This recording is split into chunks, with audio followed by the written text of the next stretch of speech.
أعوذ بالله من الشيطان اللعين الرجيم بسم الله الرحمن الرحيم الحمد لله الذي لا يبلغ مدحه القائلون ولا يحصي نعماءه العادون ولا يؤدي حقه المجتهدون الذي ليس لصحته حد محدود ولا نعت موجود ولا وقت محدود ولا أجل ممدود فطر الخلائق بقدرته ونشر رياض رحمته الصلاة والسلام على سيد الأنبياء أبي القاسم محمد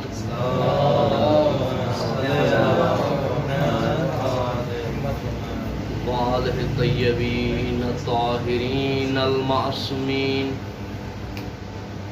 واللعنة على أعدائهم أجمعين من الآن إلى قيام يوم الدين أما بعد فقد قال الله تبارك وتعالى في قرآن المجيد وهو قول الحق بسم الله الرحمن الرحيم إن أول بيت وضع للناس للذي ببكة مباركا وهدى للعالمين فيه آيات بينات مقام إبراهيم ومن دخله كان آمنا صلاة محمد اللهم صل على محمد وعلى عبادت سمجھ کر اور بھی بلند آواز سے درود پڑھیں اللهم صل على محمد وعلى محمد. عزیزان محترم، سامعین گرامی قدر، عزاداران سید شہداء، یہ ایام، یہ دن، یہ مناسبتیں ظاہراً 15 شعبان ایک عظیم دن ہے، جو 15 شوال جو گزر چکا ہے۔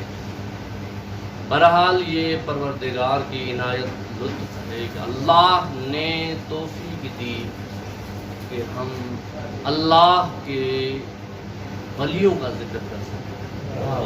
انشاءاللہ توجہ ہوگی بزرگان کی تو ہم یہ ذکر اہل بیت کریں گے اور اس سے مستفید ہوں گے۔ عزیزان گرامی، خداوند منعان نے ہر انسان کو نعمات سے نوازا۔ توجہ ہوگی، بسم اللہ سے مختلف نعمتیں اللہ رب العزت نے ہر ایک شخص کو، یا کہوں کہ ہر ایک بندے کو، ہر مخلوق کو اللہ نے اپنی نعمات سے نوازا ہے۔ کسی کو بڑی نعمتوں سے نوازا ہے، کسی کو اس کی سطح کے مطابق اس کی توان اور صلاحیت کی بنا پر اللہ نے اسے نعمتیں دی ہیں۔ یعنی کوئی بھی دنیا روئے ارض پر ایسا انسان نہیں ہے جس کو اللہ نے نعمتیں نہ دی ہوں، لیکن اللہ کا لاکھ احسان ہے جس اللہ وحدہ لا شریک نے مکتب تشیع کو جو نعمات دی ہیں وہ کسی کو نہیں دی۔ ہمارا اٹھنا بیٹھنا اور توسل ان ائمہ معصومین سے یہ ثابت کرتا ہے کہ اللہ نے اپنی خاص نعمات سے نوازا ہے۔ تھک کے نہیں سنیں گے، توجہ دیں گے انشاءاللہ تو میں جلدی میں اتر جاؤں گا، آپ کی زحمت تمام کروں گا۔ اللہ نے ایک ہادی دیا ہے ہدایت کے لیے، ایک رہنما دیا ہے رہنمائی کے لیے، ایک بشیر دیا ہے بشارت کے لیے. اللہ نے یہ نظام اپنے ہاتھ میں لیا اور ہماری ہدایت کی ہماری توان کے مطابق. اللہ نے مختلف طریقے اور مختلف طرق کے ساتھ ہماری ہدایت کی ہے. کبھی اللہ نے ہادی بھیجا ہمارے درمیان، وہ ہادی رہ کر ہماری ہدایت کر رہا ہے. توجہ نہیں ہے قبلہ. ہمارے لیے ہادی بھیجا، ہمارے درمیان وہ رہ کر ہماری ہدایت کر رہا ہے. وہ انسانی شکل میں ہے، ہمارے جیسا ہے، کھاتا پیتا ہمارے ساتھ ہے، لیکن مسلمان سمجھ نہیں پائے کہ آیا یہ جو ہمارے ساتھ ہے ہم جیسا ہے،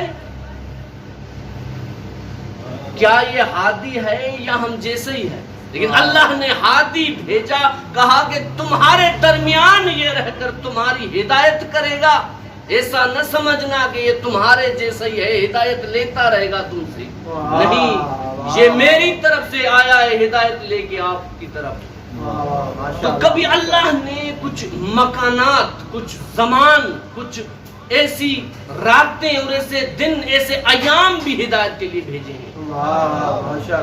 جو وہ ایام، دن، زمان و مکان مختلف جہات سے ہماری ہدایت کرتے رہتے ہیں. جیسے اللہ نے کچھ مکان بنائے ہیں ایسے جس کی طرف جائیں تو ہدایت لیتے ہیں. توجہ ہوگی قبلہ. وہ مکان اللہ، ایسے زمان ہیں جو جن میں ہدایت ہے انسان کے لیے. جیسے شب قدر، کیا ہے شب قدر میں کہ ہدایت ہے انسان کے لیے رکھی گئی. ایسے مکان ہے. اب آیے کریمہ کی طرف آتے ہیں. یہ آیے کریمہ کیا کہتی ہے؟ خداوند منعان سورہ آل عمران آیے نمبر 96 میں یہ ارشاد فرما رہا ہے، ان اول بیت وضع للناس. اللہ کے طیبہ تحقیق ہم نے پہلا بیت انسانوں کے لیے بنا دیا. وہ کہاں پہ ہے؟ للذی ببکۃ مبارکن، وہ مکہ مبارکہ ہے جو زمین پر ہم نے ایسا گھر بنایا ہے جو مبارک ہے، متبرکہ ہے. جو بھی اس کی طرف رجوع کرے گا وہ کامیاب ہوگا، کیونکہ یہ بابرکت ہے. ماشاءاللہ. یہ مبارک ہے.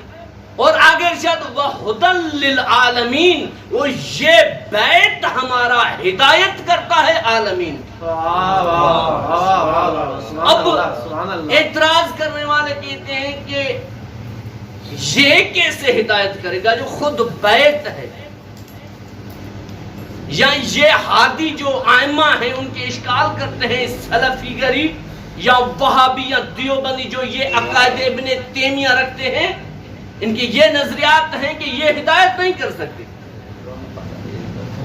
تو ان کے لیے جملہ کہہ رہا ہوں، اللہ کہہ رہا ہے کہ یہ میرا بیت، ایسے کہوں یہ خاک کا مجموعہ تمہاری ہدایت کر سکتا ہے، یہ عالم اسلام کی ہدایت کیوں نہیں کر سکتا جو میں نے ہادی بھیجا ہے. یعنی یہ انسانوں کے درمیان رہتا ہے اور انسانوں جیسا ہے، یہ میرا ہادی ہے. اللہ کہتا ہے کہ یہ بیت جو ہے یہ مبارک بھی ہے اور ہدایت کرتا ہے عالمین کی. اور یہ بیت،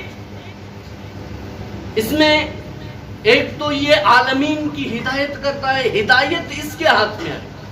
اب تھوڑے ہم تفکر کریں کہ بیت ہے، یہ کیسے ہدایت کرے گا؟ جب بھی اس کی طرف جائیں گے یہ ہدایت ہی دے گا. یہ مکان منسوب ہو گیا ہے خدا سے. اب یہ کوئی نہ کہے کہ یہ غازی کا علم ہدایت نہیں دیتا. میں کہوں اللہ کی عزت کی قسم، خدا کہہ رہا ہے یہ مٹی کا ڈھیر تمہاری ہدایت کرے گا. یہ تو منسوب ہے عباس سے، ہدایت نہیں کرے گا. یہ مکان یہ اشیاء جو منسوب ہو جاتی ہیں یا جس کو اللہ سے نسبت ہو جائے وہ ہدایت کرتی ہیں، ان کو اللہ نے ایسا مقام دیا ہے۔ آگے ارشاد ہوتا ہے فیہ آیات بینات، اس کعبے میں کچھ روشن نشانیاں ہیں، علامات ہیں، واضح ہیں، مقام محمود بھی ہے، اور جو بھی اس میں آ جائے گا ومن دخلہ کان آمنا، وہ امن میں آ جائے گا، یعنی امنیت میں وہ آ جائے گا۔ ابھی یعنی کعبے کے اندر جو بھی آیا وہ امن میں ہوگا، اس مقام میں جو بھی آ گیا، اس احاطے میں جو قلعے میں آ گیا وہ امان میں آ جائے گا۔ اب ایک حدیث امام رضا علیہ السلام کی یاد آ رہی ہے، امام نے بھی یہی جملے دہرائے تھے۔ یہ اللہ کہہ رہا ہے جو بھی اس کے احاطے میں آ گیا وہ امان پا جائے گا۔ امام رضا علیہ السلام بھی فرماتے ہیں لا الہ الا اللہ حسنی فمن دخل حسنی آمن من عذابی، جو بھی اس میں آ جائے گا کلمے میں وہ امان میں ہوگا۔ اس کی شروط ہے کچھ، انا من شروط، یا میں امام رضا شرط ہوں، جو بھی تمسک کرے گا رضا سے وہ امان میں ہوگا۔ یعنی امام نے اور اللہ رب العزت بیان کر رہا ہے کہ جو مکان ہیں وہ ہدایت بھی کرتی ہیں، اور جو ان کی طرف رجوع کرے گا وہ امان میں ہوگا۔ تو اللہ نے ایسی نعمات سے نوازا ہے، ہمیں ایسے زمان دیے ہیں، ایسے مکان دیے ہیں، ایسے رہبر اور ہادی دیے ہیں جو دنیا کے پاس ایسے نہیں ہیں۔ یہ فقط افتخار ہے تشیع۔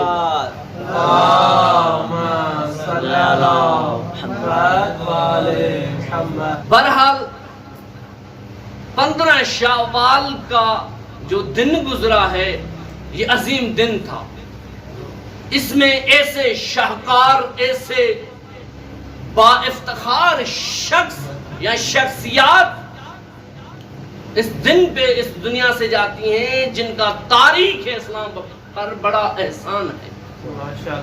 حضرت شاہ عبد العظیم ایسی شخصیت ہیں، اللہ کی عزت کی قسم ہے، جیسے حضرت حمزہ رسول کے دور میں کردار نبھاتے تھے ایسے امام ہادی کے دور میں یہ تھے، ایسی ان کی شخصیت تھی حضرت شاہ عبد العظیم حسنی۔ اب ان کی زندگی آپ اہل علم ہیں، مطالعے سے گزری ہوگی، آپ نے پڑھا ہوگا کہ یہ شخصیت کس امتیازات کی مالک تھی۔ اب یہ انہوں نے 4 یا 3 دقیق تو 3 اماموں کو درک کیا ہے، امام جواد علیہ السلام، امام ہادی علیہ السلام، امام حسن عسکری یا امام موسیٰ کاظم علیہ السلام، 4 یا 3 کو حضرت شاہ عبد الحسنی نے درک کیا ہے، اور اس دور میں محدث تھے جب امام موجود تھے۔ کمال ہے کہ امام کے ہوتے ہوئے کوئی شخص محدث کہلوائے، یہ کمال ہوتا ہے۔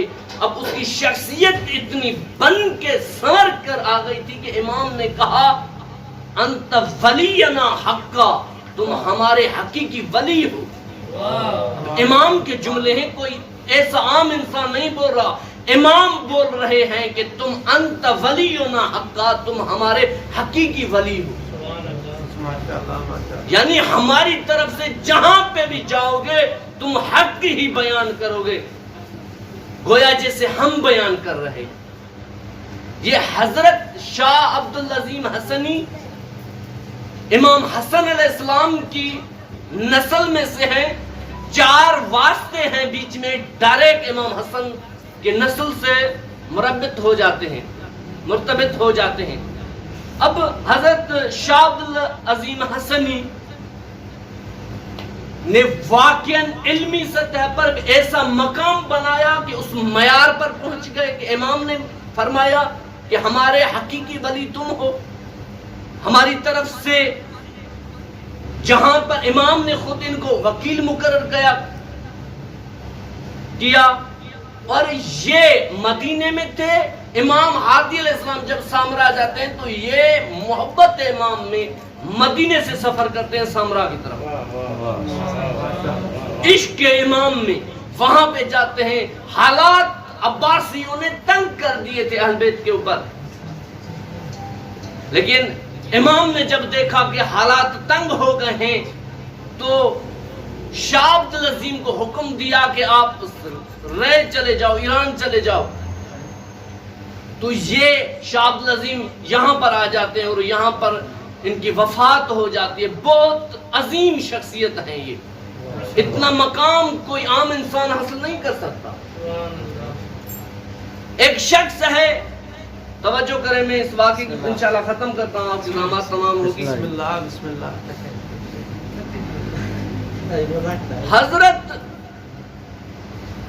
امام ہادی علیہ السلام کے پاس امام کا چاہنے والا آتا ہے اور کہتا ہے، جب امام کے سامنے آتا ہے، امام کے پاس آتا ہے تو امام پوچھتے ہیں کہاں تھے، اتنے دن غائب تھے. تو اس مولا کے چاہنے والے عطار نامی شخص ہے، اس نے کہا کہ مولا میں کربلا ابا عبداللہ کی زیارت پہ تھا. تو مولا نے کہا کہ آپ رے میں رہنے والے ہیں، اگر آپ ادھر سے ہی شاہ عبد العظیم حسنی کی زیارت کرتے گویا کہ آپ نے ابا عبداللہ کی زیارت کی.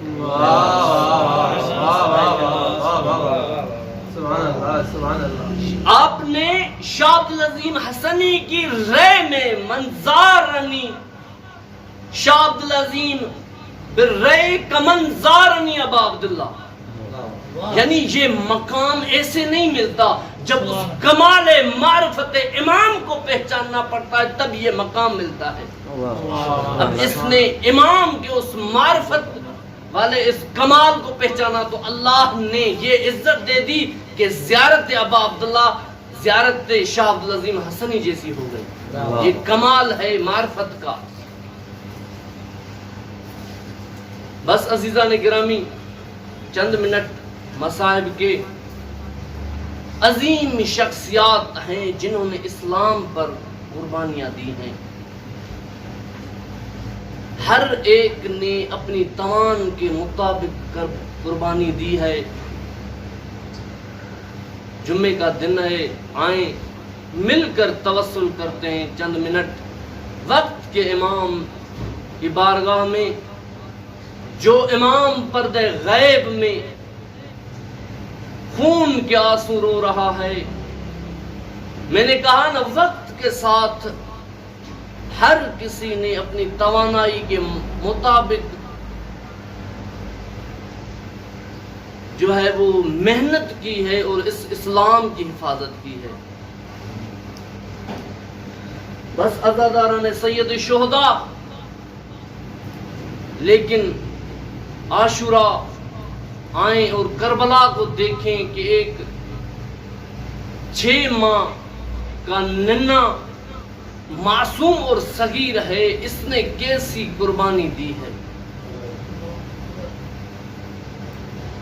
ایک طرف بڑے جوان ہیں، کڑیل جوان ہیں حسین کے، وہ سارے اپنی اپنی قربانیاں دیتے ہوئے ابا عبداللہ سید الشہداء پہ قربان ہوتے چلے جا رہے ہیں. ایک وقت آ جاتا ہے کہ حسین غربت کی صدائیں دے رہا ہے،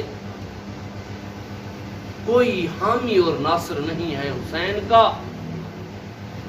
تو تاریخ میں ملتا ہے کہ علی اصغر جب جھولے میں تھا نہ تو وہاں پہ لرز رہا تھا.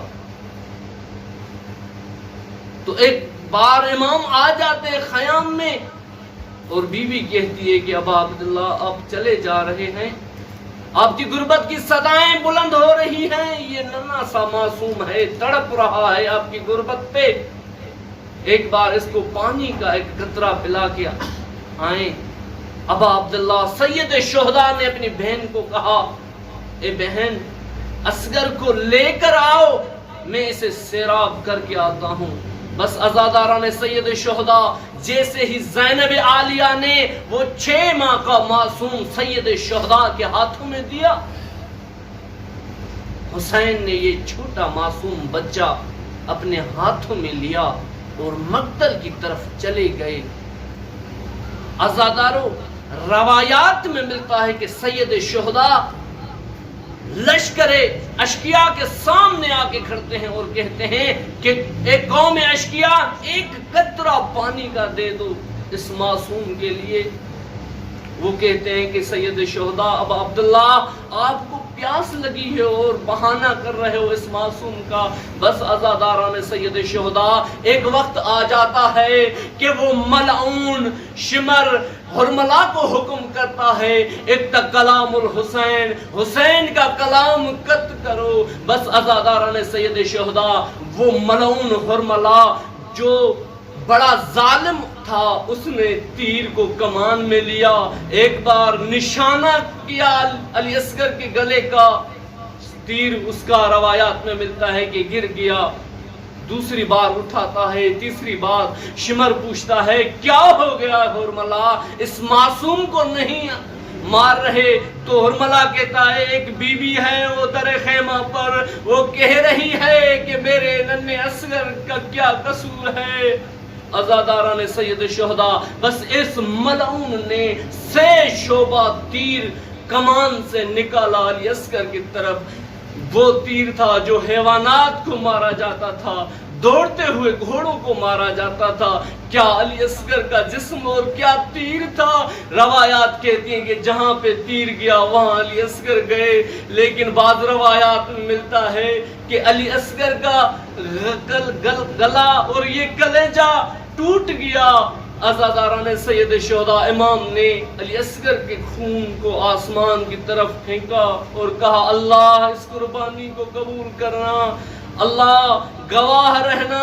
بس عزاداران سید شہداء امام نے اپنے چھوٹے معصوم کو ابا کے دامن میں لپیٹا اور خیام کی طرف نکلنے لگے۔ کیا سوچا ہوگا امام نے کہ کیا منہ دکھاؤں گا یا کیا کہوں گا ماں کو کہ بچہ پانی پی کے آیا ہے۔ بس عزاداران سید شہداء امام آگے چلتے ہیں، رک جاتے ہیں، پھر آگے چلتے ہیں، رک جاتے ہیں، دیکھتے رہتے ہیں کہ ماں ابھی تک انتظار میں کھڑی ہے دروازے پر۔